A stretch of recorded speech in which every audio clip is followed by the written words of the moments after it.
Mr. Africaawhuu, a passionate supporter of Peter Obi for president. Mr. Africaawhuu, thank you so much for being with us today. Good evening. Thank you for having me. Yeah, thank you so much. So I want us to go straight to the point. The 2023 presidential election in Nigeria is less than 155 days away, and the momentum is growing for the candidate of Labour Party, Mr. Peter Obi.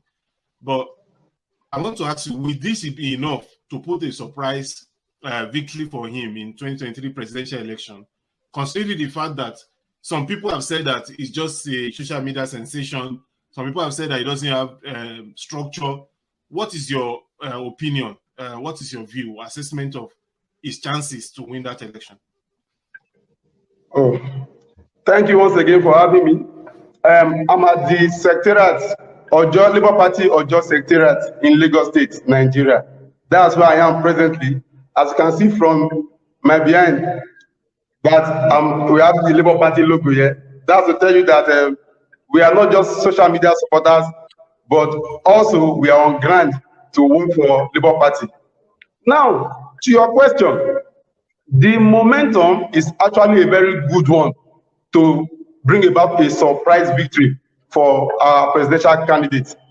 But that is not to say we have to look away or take with flimsy, with a little consideration, the effect of Labour Party as a party. I'm talking about Labour Party now as a body.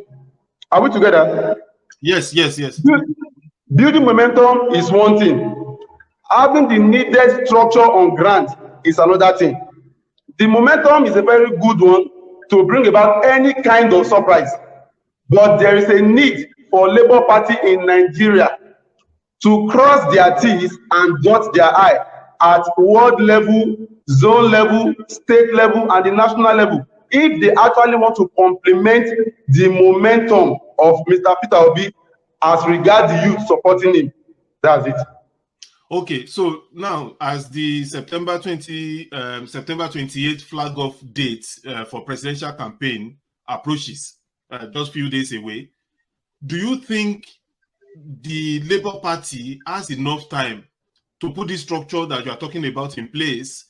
And also looking at the obedient movements, the ones that are online service supporters of Mr. Peter Obi, especially young Nigerians, do you think that they have all it takes to sustain this existing tempo till February 2023 that will actually need, that the Labour Party actually need to win this election? The Peter Obi support group all over Nigeria, they have shown over time that indeed they can maintain this tempo. Because believe me, most of the support group of Obi today are alumni of NSAS, those who are aggrieved with the present system and who are aggrieved with the present government and the injustice in the land. So without anything, they are ready to sustain it. But Labour Party as a body need to play a role now, because in Nigeria, Peter Obi can contest as an independent candidate. He must come under an umbrella, which is Labour Party. And there's this issue of Labour Party not putting their home in order up to this moment. They are yet to put their home in order.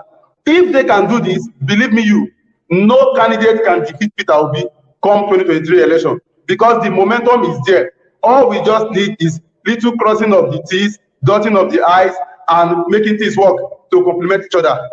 I believe with that, Peter Obi is going to be a winner. I think there is still a big if in that your statement, that if they can do it, which it shows that he's not starting yet. But I want us to talk about another issue. Just last week, last week, the Independent National Electoral Commission (INEC) published the personal particulars of the 16 presidential candidates and their running mates who will be standing for the February 25, 2023 election. The publication is mandated by the Constitution to enable members of the public to verify the claims made by the candidates about themselves, especially about their qualification for the election. So The aspect of that publication that concerns the candidate of the ruling party, of the Labour Party, is Peter Obi, has attracted intense interest. Looking at the image that I have on the screen, if you look at that image, we have, against the name of Mr. Peter Obi, GCE degree, and that has generated a lot of controversies. People are saying that Mr. Peter Obi submitted just O-level certificate for this election.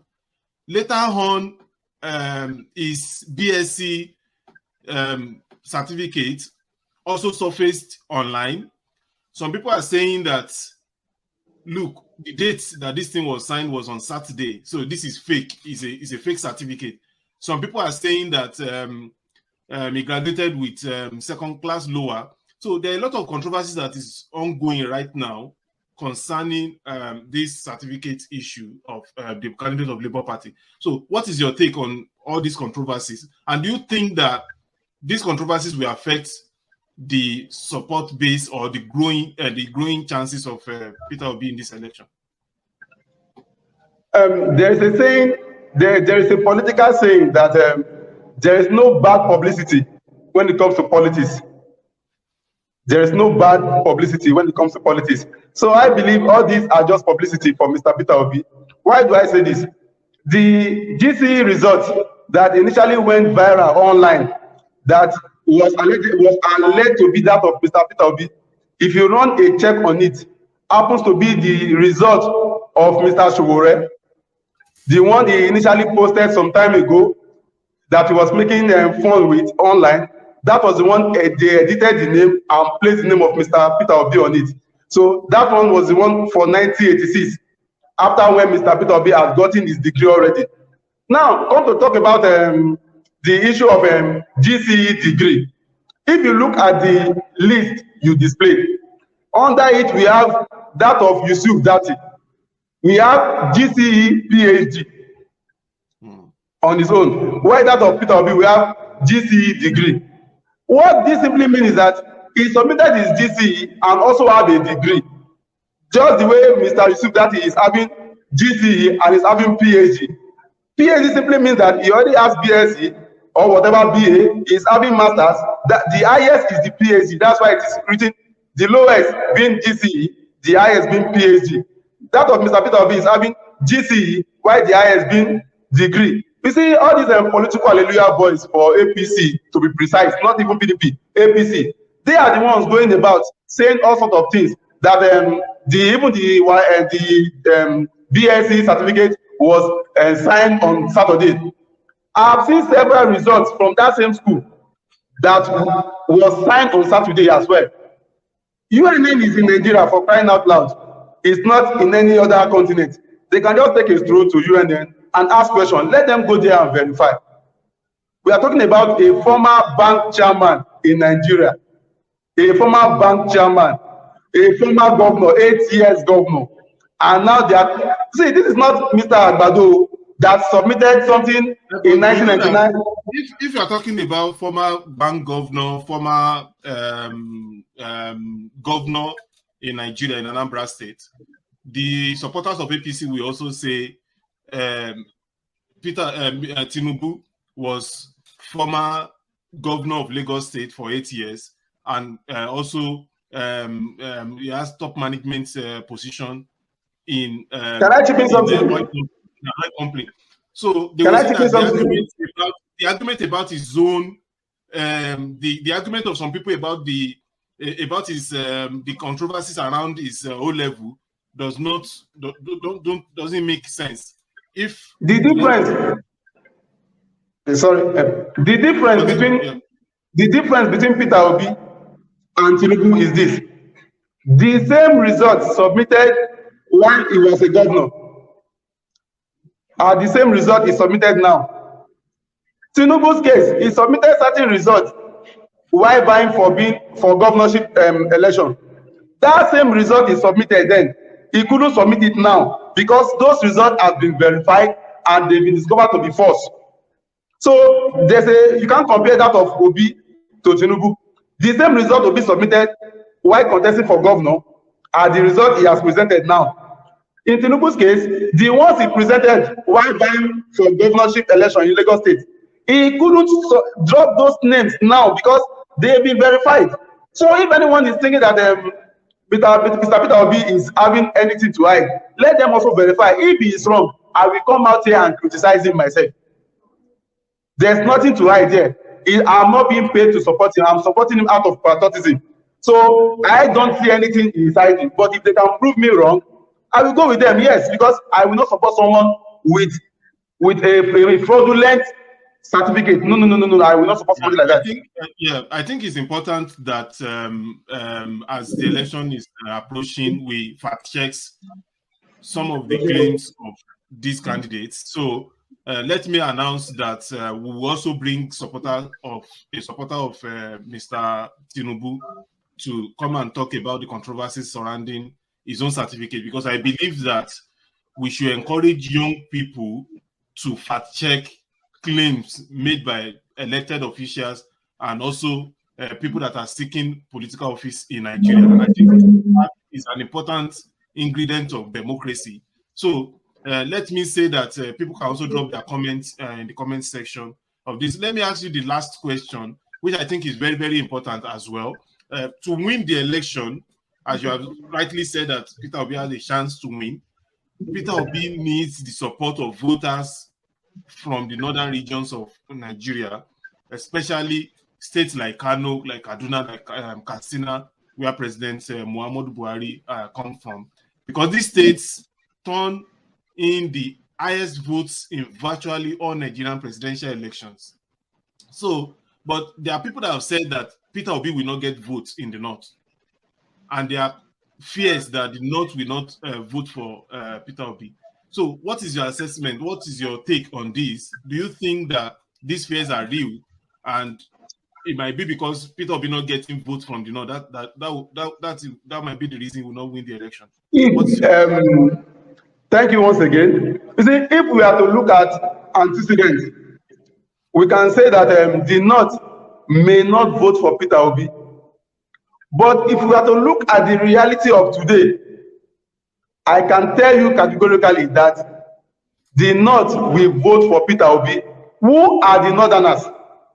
Gone are those days whereby someone will just stand and tell the entire community, this is whom we are going to vote for.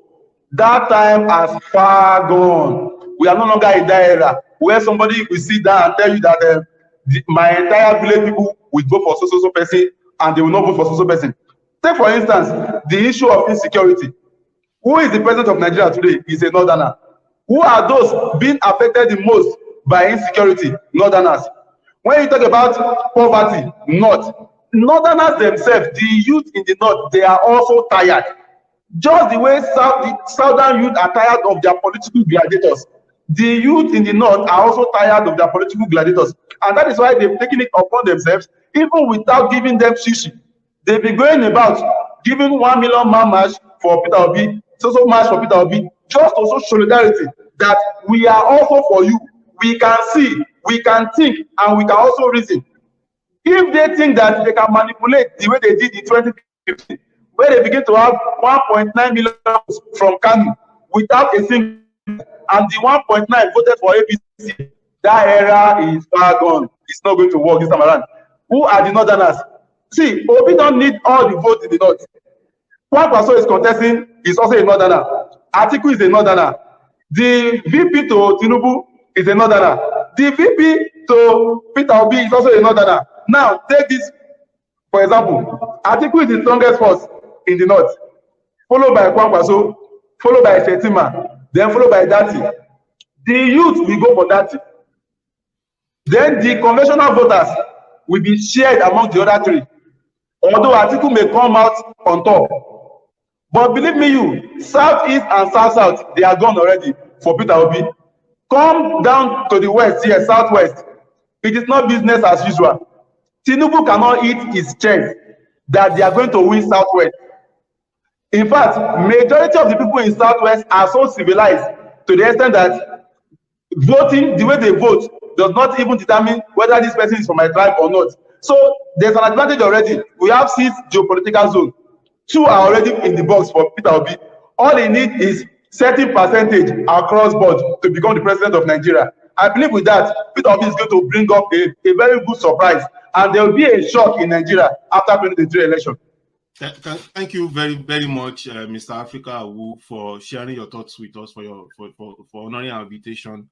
At Fat Corner, we believe that debate is an important part of democracy, and our aim is to educate young people on their role in politics, in leadership, in governance, in their country.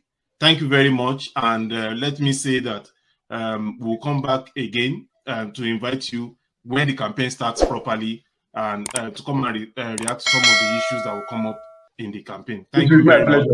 And thank you to everyone listening and watching from home. And this is where we'll call it a day.